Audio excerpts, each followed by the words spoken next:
Ibu Kepala Sekolah, yang saya hormati Bapak Pengajar Praktik, yang saya hormati Bapak Ibu Calon Guru Penggerak Angkatan 4 Kabupaten Sinjai, dan saya hormati Ibu Guru yang telah datang pada hari ini. Assalamualaikum warahmatullahi wabarakatuh. Syukur alhamdulillah pada hari ini kita panjatkan kehadirat Allah Subhanahu wa taala yang telah melimpahkan kepada kita segenap nikmat dan karunia-Nya, sehingga pada saat ini kita masih diberikan nikmat dan hidayah dan bisa berkumpul bersama-sama dalam keadaan sehat walafiat dalam menghadiri acara aksi nyata budaya positif. Sulitnya tauladan kita dalam berakhlakul karimah, dan beliaulah penyempurna ajaran Islam sehingga rahmatan lil alamin. Terima kasih saya ucapkan kepada seluruh hadirin yang penuh semangat berkenan untuk datang ke tempat ini dalam menghadiri acara pengimbasan aksi nyata budaya positif yang bisa memberikan manfaat yang besar bagi kita semua. Amin ya rabbal alamin. Selanjutnya sambutan dari pengajar praktik. Bismillahirrahmanirrahim. Assalamualaikum warahmatullahi wabarakatuh. Yang kami hormati Bapak, Ibu, teman-teman peserta yang kami hormati serta sahabat kita, calon guru yang sama-sama kita banggakan. Alhamdulillahirabbil alamin. Assalamualaikum warahmatullahi wabarakatuh. Muhammad Allahumma shalli ala sayyidina Muhammad wa ala ali sayyidina Muhammad. Luar biasa nikmat pada menjelang siang ini kita dapatkan.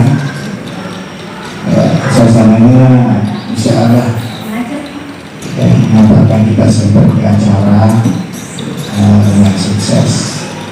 Kalau tidak perlu kami panjang dalam hal sambutan, intinya adalah bahwa apa yang kita dilakukan teman-teman kita, sahabat kita ini, calon guru penggerak adalah merupakan bagian dari programnya selama mengikuti pendidikan dan pelatihan calon guru penggerak.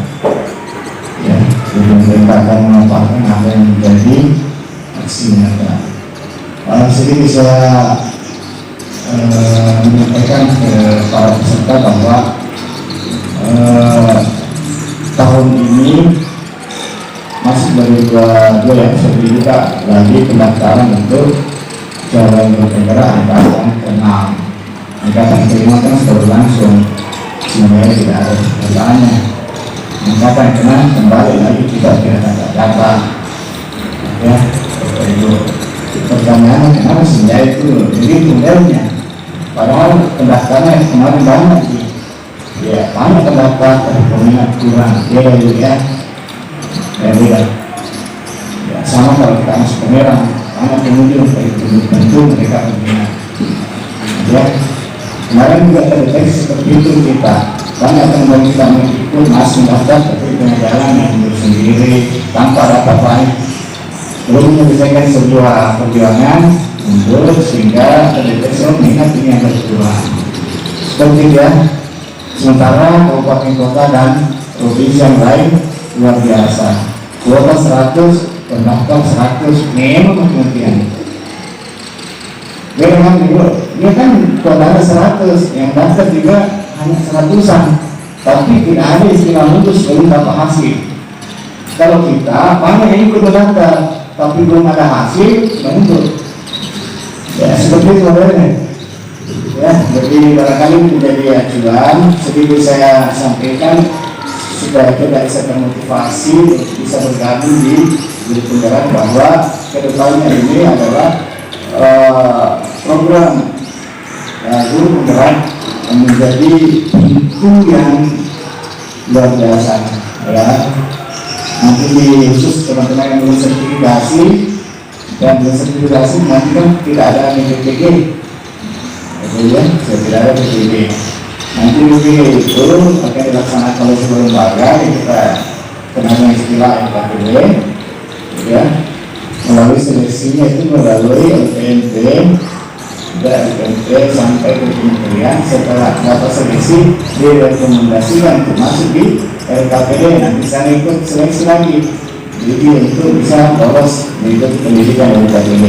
Teman-teman dari guru penggerak tidak melalui lagi prosedur itu. Ya, mereka yang lolos menjadi GP guru penggerak. Saya kira itu tidak perlu terlalu panjang, Bapak Ibu.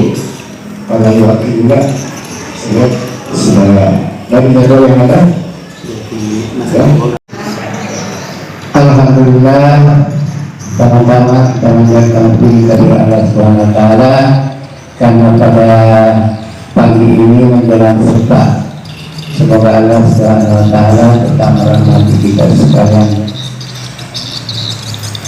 Salam dan selawat kepada Nabi kita Muhammad Sallallahu Alaihi Wasallam yang beliau selaku kita memerangi dulu semua dan akan menikmati. Beda kalau pengajar penggerak mungkin ada masanya.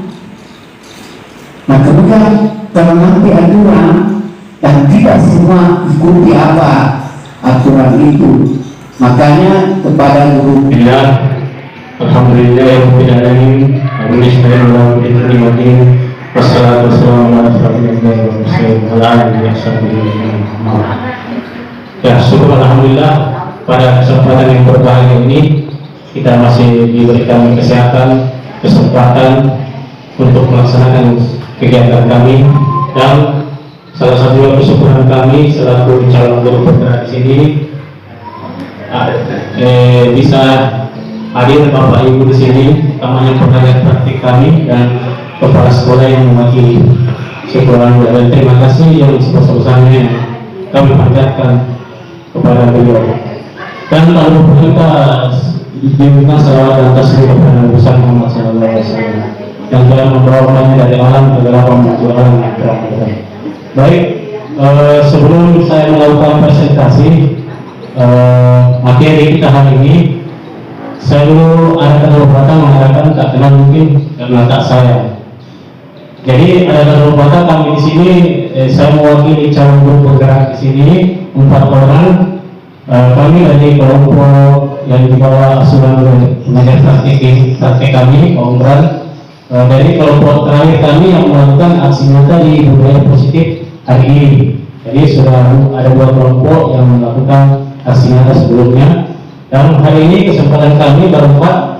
Jadi sebelumnya itu saya mungkin sebentar mungkin bisa memperkenalkan diri yang lain juga. Jadi saya memperkenalkan diri saya. Nama saya Pak Firdaus. Jadi dari SD 1 Pesantren Kaloin di Sinjai Timur. Mungkin basic saya sebenarnya dulu waktu mengikuti guru penggerak saya tidak terlalu tertarik karena basic saya atau background saya di olahraga. Jadi saya pernah berpikir kayaknya guru penggerak ini tidak ada hubungannya dengan olahraga. Tapi alhamdulillah karena keinginan tahun saya mau mencari jual pengalaman dan mau mengubah gaya mengajar yang baru yang bisa saya dapatkan di ajang program guru penggerak ini. Jadi saya mengikutinya. Jadi tidak peduli basic saya dari sini, dari lapangan. Ya saya ikut karena satu-satunya guru olahraga di Sinjai, Kabupaten Sinjai dari SD itu cuma saya yang mengikuti. Mudah-mudahan saya tidak salah jurusan.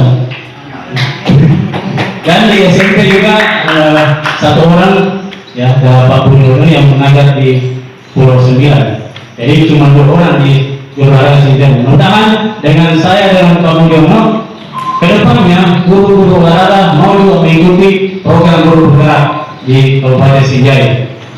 Oke, jadi di samping saya sendiri ada sebentar juga yang membawakan materi oleh rekan saya berempat. Jadi kami membagi materi apa yang kami dapatkan di selama ini, selama kurang lebih 3 bulan kami di pendidikan guru penggerak yang akan kami bawakan.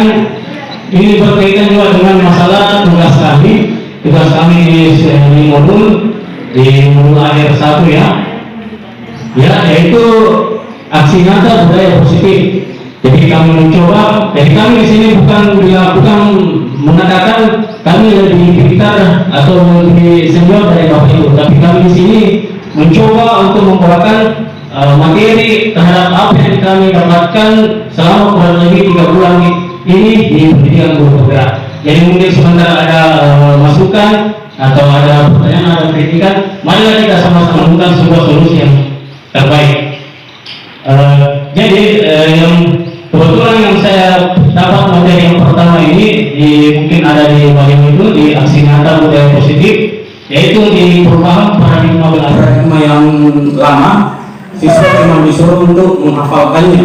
Tapi di sini kita lebih menekankan di paradigma belajar yang baru, lebih menekankan dan lebih operasi. Setelah siswa untuk menguasai materi tersebut, kita membentuk suatu kelompok kecil, dan setiap kelompok kecil tersebut bisa mempresentasikan hasil kerjanya.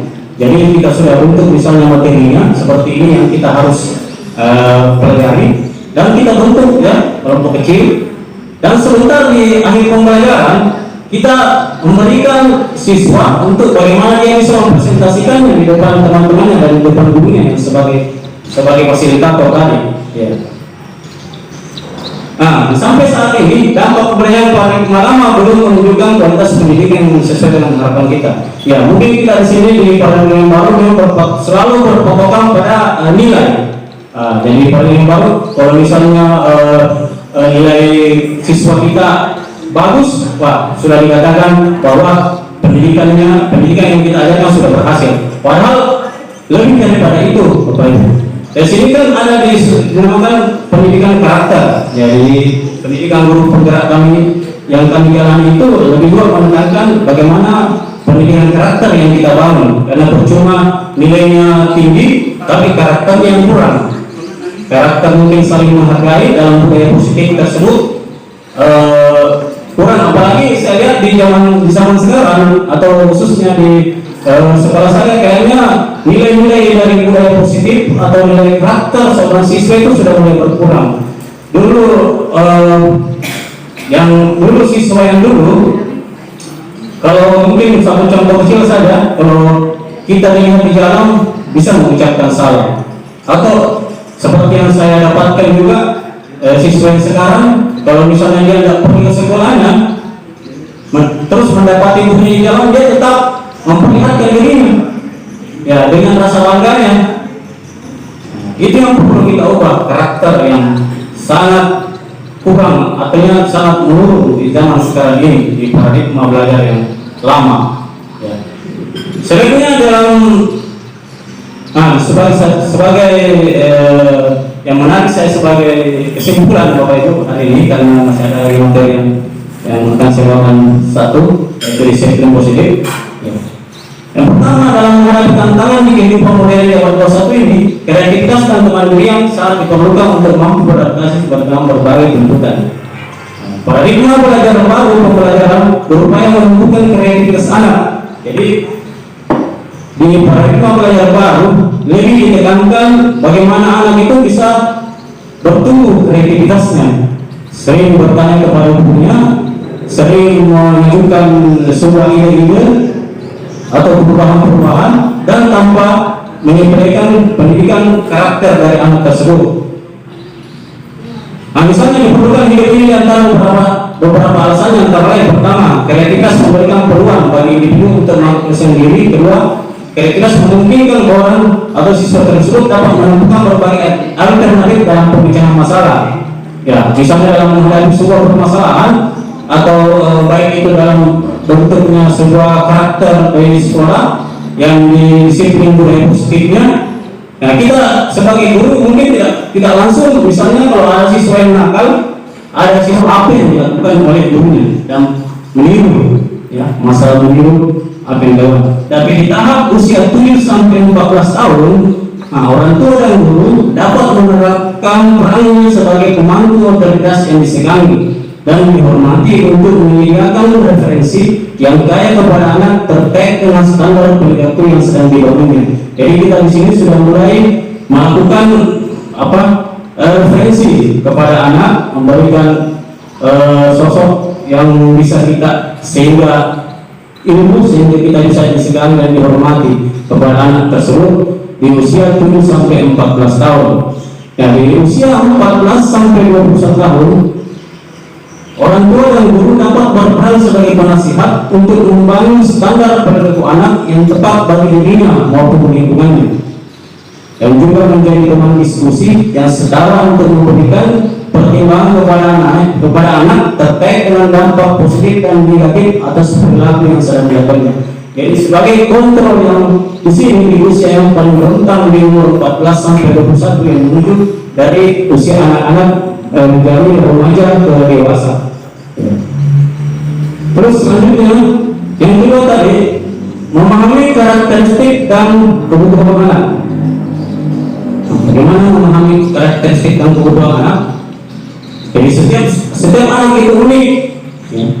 Setiap anak itu unik dan jelas semua anak itu berbeda karakternya, pembawaannya, sifatnya dan segala-galanya. Anak itu pasti ada perbedaan di setiap anak. Guru dan pendidik di sekolah sebagai pihak dewasa semestinya tidak menjalankan cara pendampingan untuk semua anak, baik anak-anak di sekolah, anggota kelas, baik anak-anak maupun di rumah atau adik kakaknya. Oleh karenanya, langkah pertama yang bisa guru dan pendidik di sekolah lakukan adalah memahami karakteristik mereka. Pelajaran lebih jauh pendidikan setiap anak.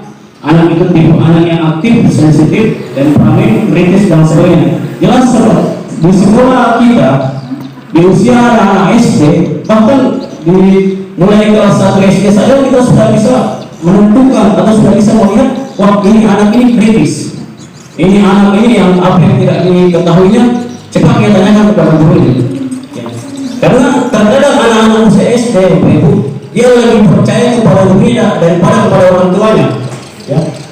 Sama halnya seperti anak saya. Ya. Nah, saya juga biasa terkadang kita perintah, kita lakukan dia tidak mau, tapi ketika kita mengatakan bahwa guru yang sembunyi, dia cepat. Ya, itu karakter seorang anak sudah ditampakkan di usia-usia umur 7 tahun sampai 14 tahun. Ya. Karena ada anak yang aktif, tapi anak yang prestasinya bagus. Tapi ada juga anak yang pasif, yang tidak suka bertanya, mungkin tidak suka tampil di depan teman-temannya, tapi anak itu memiliki kecerdasan yang berbeda, kecerdasan yang lain dibanding dari teman-temannya. Ada juga anak yang temperamen. Ya, ini temperamen yang perlu kita. Saya Ibu Irmawati dari SD Negeri 1 Balangita. Ada pun yang ingin sedikit saya pertanyakan dari materi yang telah Bapak sampaikan tadi, yaitu masalah paradigma belajar.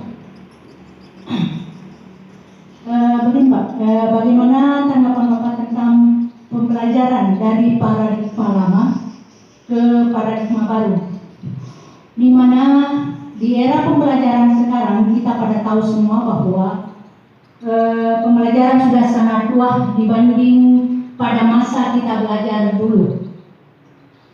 Yang mana dengan berbagai model-model pembelajaran yang kita sudah ketahui bersama.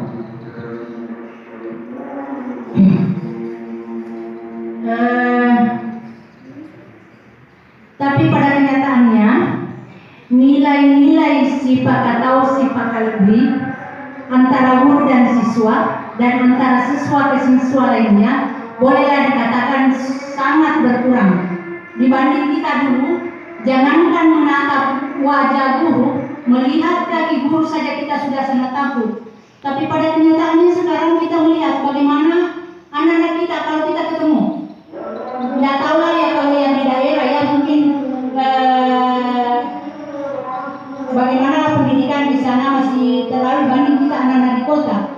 Kalau kadang jujur kita ketemu anak-anak di luar di jalan, khususnya kami yang mengajar di kota, dia tidak cuek atau bahkan kadang pura-pura tidak melihat gurunya, atau dengan bangganya dia berteriak, "Halo Bu Guru." Ini nyata. Jadi mungkin singkat saja karena waktu juga. Jadi itu tadi bagaimana tanggapan Bapak dari pembelajaran dari paradigma lama ke paradigma baru. Sekian, Assalamualaikum warahmatullahi wabarakatuh.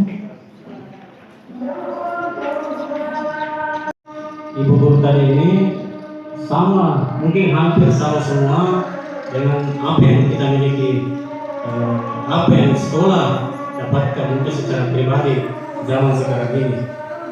Karena saya juga sudah menjelaskan tadi, seperti itulah keadaan karakteristik siswa tersebut. Jadi paradigma pembelajaran baru inilah yang menjadi masalah. Paradigma pembelajaran yang lama maksud saya, inilah yang menjadi masalah. Karena terkadang di sini kita tidak menekankan pembelajaran yang bersifat karakter, pendidikan karakter kepada siswa kita. Karena pembelajaran yang lama, ya pembelajaran yang lama itu pokoknya kita cuma tahunya siswa berdasarkan nilai akademiknya saja. Jadi kalau nilai akademiknya tinggi, tidak peduli karakternya bagaimana, yang penting dia bisa melakukan, yang penting dia bisa ulangan atau ujiannya bagus atau nilai hariannya bagus, itu kita sudah menganggap bahwa siswa tersebut sudah berprestasi, sudah bagus. Tapi seperti yang saya katakan tadi, dari segi karakter yang kurang. Jadi di sini kita dua yang kita mau capai. Yang pertama nilai akademiknya bagus dan nilai karakternya yang bisa menunjang nanti nilai akademiknya. Karena percuma nilai akademik yang tinggi tapi karakter yang jelek atau karakter itu nanti akan membuat kehancuran bagi diri sendiri. Ya, pasti di pendidikan di masa yang akan datang seperti itu. Karena budaya yang sekarang yang sudah mulai terkikis sama dengan hal yang apa yang saya rasakan, Bu. Begitu juga saya ketika mendapati siswa sekarang ini rasa si pengetahuannya, si lebihnya memang kurang. Tapi disinilah kita harus tahu bagaimana peran kita sebagai guru. Artinya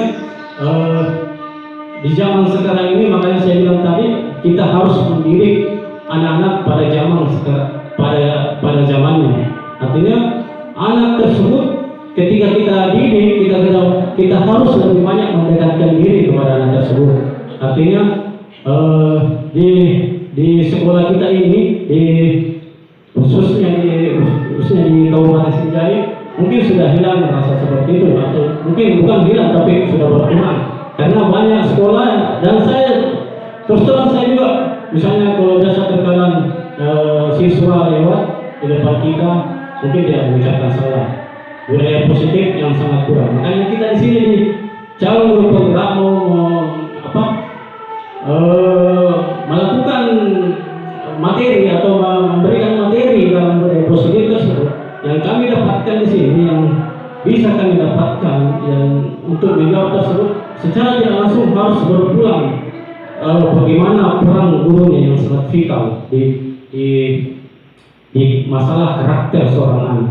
Karena terkadang orang tua sudah mengajarkan di rumahnya, perbaikilah sifatmu sama gurumu, perbaiki gurumu, kalau kau lihat gurumu harus ucapkan salam, harus begini sama gurumu, harus begini. Terkadang orang tua sudah mengajarkan itu di rumahnya, tapi terkadang siswa, ya banyak siswa yang lebih memperhatikan apa yang diarahkan oleh gurunya daripada orang tuanya sendiri.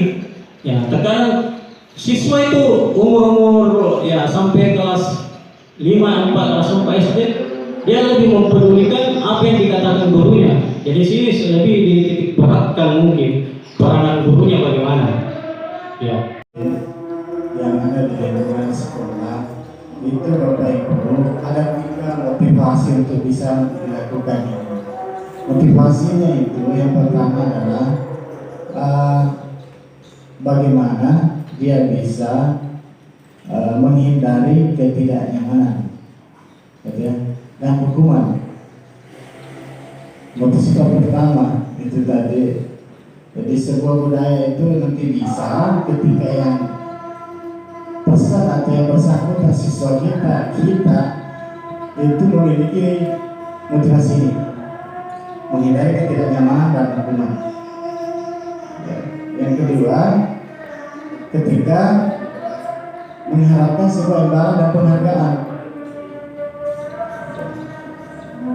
satu saja salam, ya, tentu kita butuh imbalan, minimal jawaban.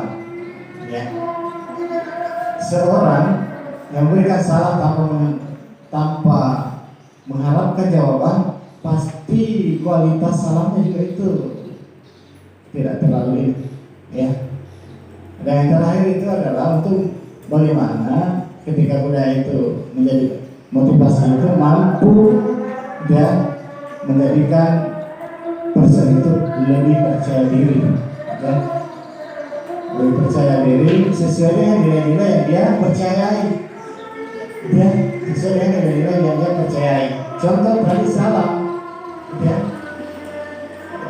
dia sudah percaya diri tentang memberi dan menjawab salam. Kenapa? Karena dia meyakini ini mungkin ada, meyakini bahwa ini adalah kebiasaan baik di rumah saya, di sekolah, di mana saja.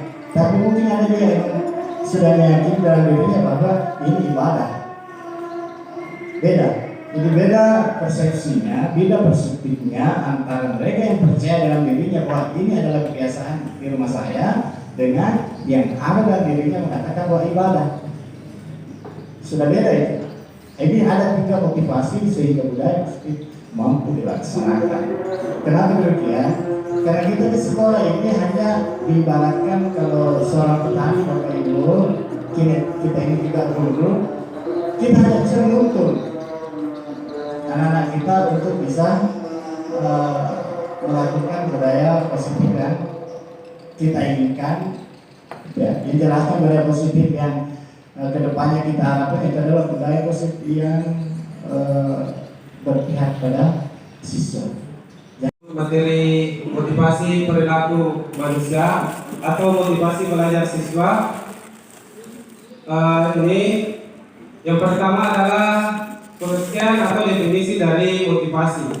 Jadi saya kira Bapak Ibu semua tahu bahwa motivasi itu adalah dorongan yang timbul pada diri seorang, sadar atau tidak sadar, untuk melakukan suatu tindakan dengan tujuan tertentu. Itu motivasi. Kemudian yang kedua adalah belajar. Kita juga tahu bahwa belajar itu adalah suatu aktivitas yang berlangsung interaksi aktif dengan lingkungan yang menghasilkan perubahan, pengetahuan, pemahaman, keterampilan, dan nilai sikap, serta perubahan itu bersifat secara relatif konstan dan tetap. Inilah yang sering kita alami atau sering kita terapkan di sekolah masing-masing. Sehingga untuk motivasi belajar itu adalah keinginan yang mengaktifkan atau menggerakkan, menyalurkan dan mengarahkan sikap dan perilaku individu untuk belajar. Itulah pengertian dari motivasi belajar. Kemudian bentuk motivasi. Jadi ini motivasi belajar untuk siswa ada 2 bentuknya. Yang pertama itu adalah motivasi intrinsik. Jadi motivasi ini timbul sebagai akibat dari dalam diri individu tanpa ada paksaan dan dorongan dari orang lain, tetapi atas kemauan sendiri. Mungkin Bapak Ibu bisa lihat di sekolah masing-masing, kadang ada siswa tanpa disuruh melakukan sesuatu yang positif. Ini adalah salah satu motivasi yang timbul dalam diri siswa itu sendiri. Kemudian yang kedua itu adalah motivasi ekstrinsik. Ini adalah motivasi karena adanya pengaruh dari luar. Apakah itu karena suatu ajakan, suruhan atau paksaan dari orang lain, sehingga dengan kondisi yang demikian akhirnya dia mau belajar. Akan tetapi motivasi ini, motivasi ekstrinsik yang dari luar, ini adalah motivasi positif yang timbul, apakah itu dari teman sekolahnya, apakah itu dari orang tua, ataukah dari guru yang ada di sekolah tempat siswa itu belajar. Itu. Kemudian ada faktor yang mempengaruhi. Jadi faktor yang mempengaruhi motivasi belajar siswa itu yang pertama adalah cita-cita. Jadi ini adalah hal yang sangat mempengaruhi motivasi. Cita-cita atau aspirasi siswa. Jadi di mana cita-cita ini biasanya timbul sejak usia dan kebutuhan dasar dari peserta didik. Nah, di sini tadi dari materi Pak Imran sangat singkat namun sangat jelas sekali bagaimana itu motivasi perilaku manusia dibagi 2, yaitu instinktif dan ekstrinsik. Ya, jadi bagi 2. Dan kita mengupayakan bagaimana anak itu muncul dari instinktifnya, bagaimana anak itu mau belajar dari kemauannya sendiri bukan karena paksaan. Yang kedua mengenai kebutuhan dasar, ini adalah sangat berkaitan sekali dengan merdeka belajar. Di sini tadi disebutkan 5 kalau tidak salah kebutuhan dasar peserta didik. Yang pertama perasaan saling memiliki, yang kedua itu anak itu butuh untuk gembira, yang ketiga itu anak itu butuh untuk bebas, yang keempat itu anak butuh suasana baru. Ada 4 di sini dibahas. Ya, karena kebutuhan dasar manusia itu yang dipelajari ada 5, tapi ini karena dia berkhusus ke kebutuhan dasar peserta didik yang diambil hanya 4. Ada yang berbeda. Assalamualaikum warahmatullahi wabarakatuh. Terima kasih atas kesempatan yang diberikan kepada kami terkait tadi yang dipaparkan oleh Pak Rimlan yang sebagai guru mapel, yaitu guru matematika, yang mana tadi disinggung tentang kebutuhan fisiologis karena yang mana adalah kebutuhan dasar. Yang mana di sini tadi juga diutarakan tentang adanya merdeka belajar. Nah, di sini yang ingin saya tanyakan, Pak, karena Bapak adalah sebagai guru mata pelajaran, sementara kita ada tuntutan untuk menyelesaikan materi yang dikaitkan dengan kepada siswa, adanya merdeka belajar diberikan kepada siswa kebebasan untuk memilih, sementara Bapak adalah sebagai guru mata pelajaran menuntut agar materi itu diselesaikan dan ada tentang waktu, Pak. Nah, pertanyaan saya, bagaimana tindakan Bapak atau upaya Bapak untuk menyelesaikan masalah ini? Saya kira seperti itu sementara, Pak. Assalamualaikum warahmatullahi wabarakatuh. Baik, terima kasih Bu. Jadi sebagai guru mapel, kita dituntut untuk menyelesaikan materi dalam misalnya dalam 1 semester itu ada 4 KD misalnya atau ada 5 KD. Kita dituntut untuk menyelesaikan materi, sementara ada siswa atau kita memberikan kebebasan belajar kepada siswa. Nah, di masa pandemi yang lalu itu ada penyederhanaan kurikulum. Nah, ini yang kami gunakan di penyederhanaan kurikulum, dan di dalam penyederhanaan kurikulum itu kami di situ di kurikulum sebenarnya tidak dituntut untuk selesai pada waktu itu pada masa pandemi itu. Ini akan tetapi di masa-masa yang normal, apalagi sekarang ini itu ketika kami tidak mampu menyelesaikan materi-materi selama dalam waktu 1 semester, karena biasanya di silabus itu ada minggu cadangan yang kita siapkan. Ada minggu cadangan yang kita siapkan untuk menyelesaikan materi yang tertunda, atau biasanya kita berikan materi-materi atau apa istilahnya les atau belajar tambahan untuk siswa sehingga materi itu bisa terselesaikan.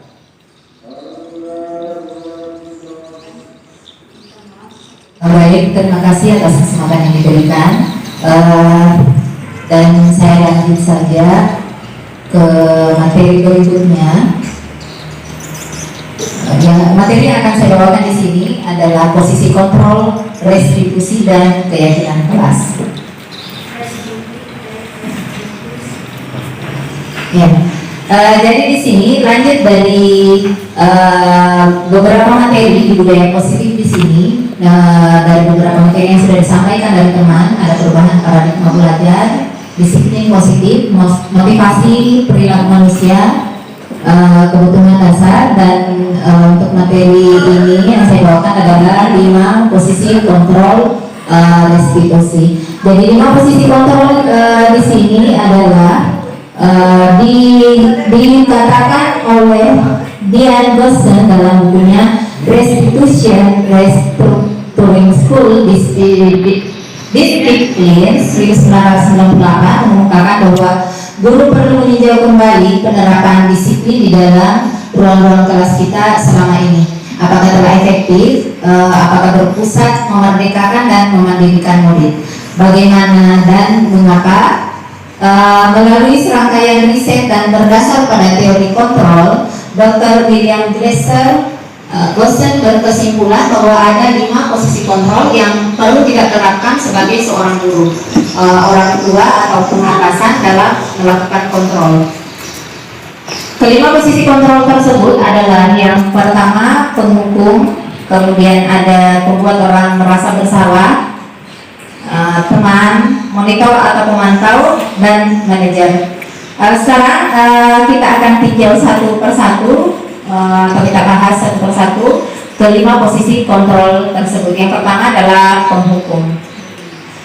Ya, penghukum di sini adalah bahwa kita sebagai seorang guru sering atau mungkin pernah melakukan hal ini. Jadi seorang penghukum di sini bisa menggunakan hukuman fisik maupun verbal. Mungkin kita pernah melakukan seperti ini pada siswa kita, melakukan hukuman fisik maupun verbal. Maksudnya di sini dengan kata-kata atau dengan cara menunjuk siswa kita.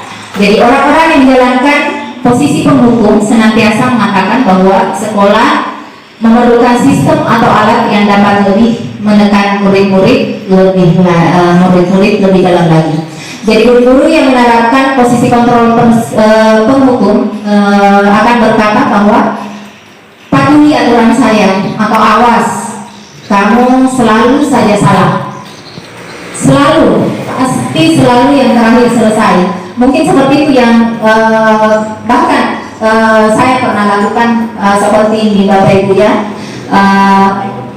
Misalnya ada siswa kita yang mungkin agak di bawah, jadi mungkin lambat dan mengerjakan tugasnya.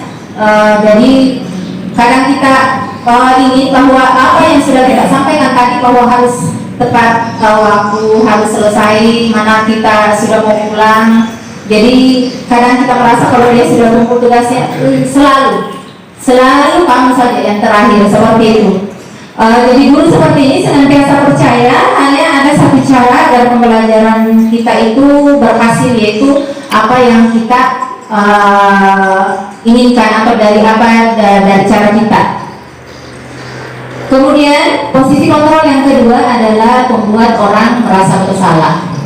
Jadi pada posisi ini biasanya guru akan bersuara lebih lembut, kemudian membuat orang merasa bersalah, akan menggunakan keheningan yang membuat orang lain merasa tidak nyaman, bersalah atau rendah diri.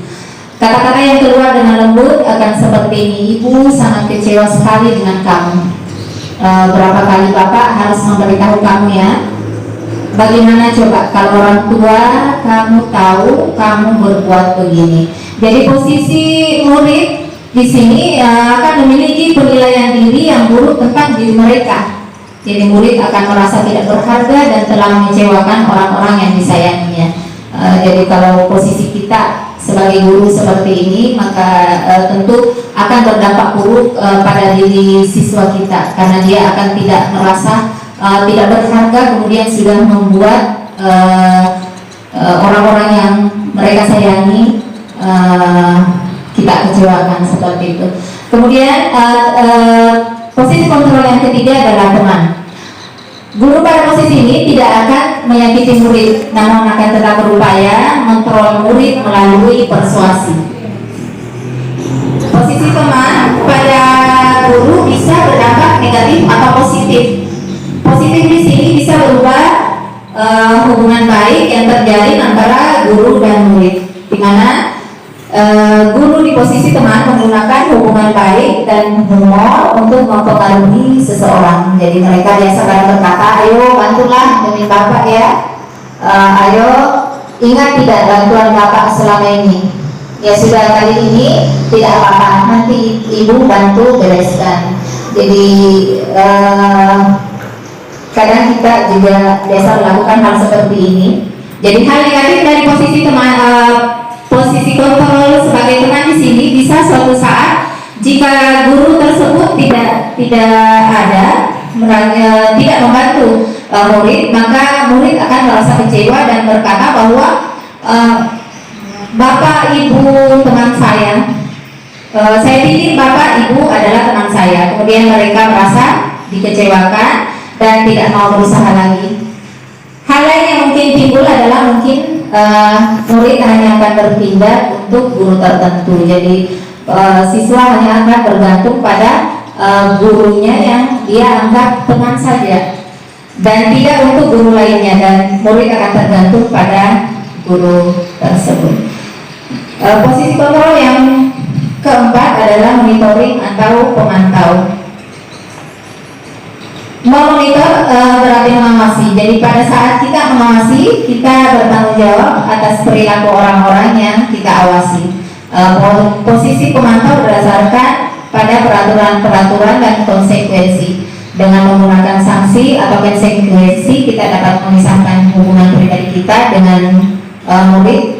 Dan sebagai seseorang menjalankan posisi pemantau, pertanyaan yang diajukan seorang pemantau di sini biasanya adalah peraturannya apa yang akan melakukan, sanksi atau konsekuensinya apa. Dan sebagai seorang pemantau sangat mengandalkan penghitungan, catatan dan data yang dapat digunakan sebagai bukti atas perilaku seseorang. Jadi biasa kadang kita mencatat bahwa tugas anak-anakku sekalian harus di-store sampai hari ini. Akan dicatat bahwa pada tanggal ini harus sudah selesai. Jadi mengandalkan perhitungan atau catatan data yang digunakan seperti itu. Kemudian posisi ini akan menggunakan stiker, slip catatan, daftar cek. Dan posisi monitor sendiri berawal dari teori stimulus respon yang menunjukkan tanggung jawab guru dalam mengontrol murid. Dan posisi kontrol yang kelima adalah manajer. Di sini merupakan posisi kontrol yang terakhir. Jadi diharapkan kita sebagai guru bisa mencapai di posisi manajer ini. Jadi posisi manajer adalah posisi mentor di mana guru berbuat sesuatu bersama dengan murid, mempersilahkan pertanggungjawaban perilakunya, kemudian mendukung murid agar dapat menemukan solusi atas permasalahannya sendiri. Kemudian seorang manajer setelah memiliki keterampilan di posisi teman maupun pemantau, dan dengan demikian bisa jadi di waktu-waktu tertentu kembali kepada kedua posisi tersebut bila diperlukan. Namun bila kita menginginkan murid-murid kita menjadi manusia yang merdeka, mandiri dan bertanggung jawab, maka kita perlu mengacu kepada institusi yang dapat menjadikan murid kita seorang manajer bagi dirinya sendiri. Di manajer, murid diajak untuk menganalisis kebutuhan dirinya maupun kebutuhan orang lain. Jadi di sini penekanannya bukan pada kemampuan. Dan semoga teman-teman masih semangat untuk menerima materi yang terakhir. Insya Allah sedikit saja. Ya, jadi segitiga restitusi ini adalah sambungan dari semua tadi materi yang telah kita pelajari. Di segitiga restitusi yang akan kita pelajari adalah bagaimana langkah-langkah untuk menerapkan restitusi. Nah, tadi restitusi sudah dibahas. Restitusi itu adalah salah satu cara untuk mendisiplinkan siswa. Ini adalah salah satu dari beberapa cara yang dianggap ampuh untuk mendisiplinkan siswa.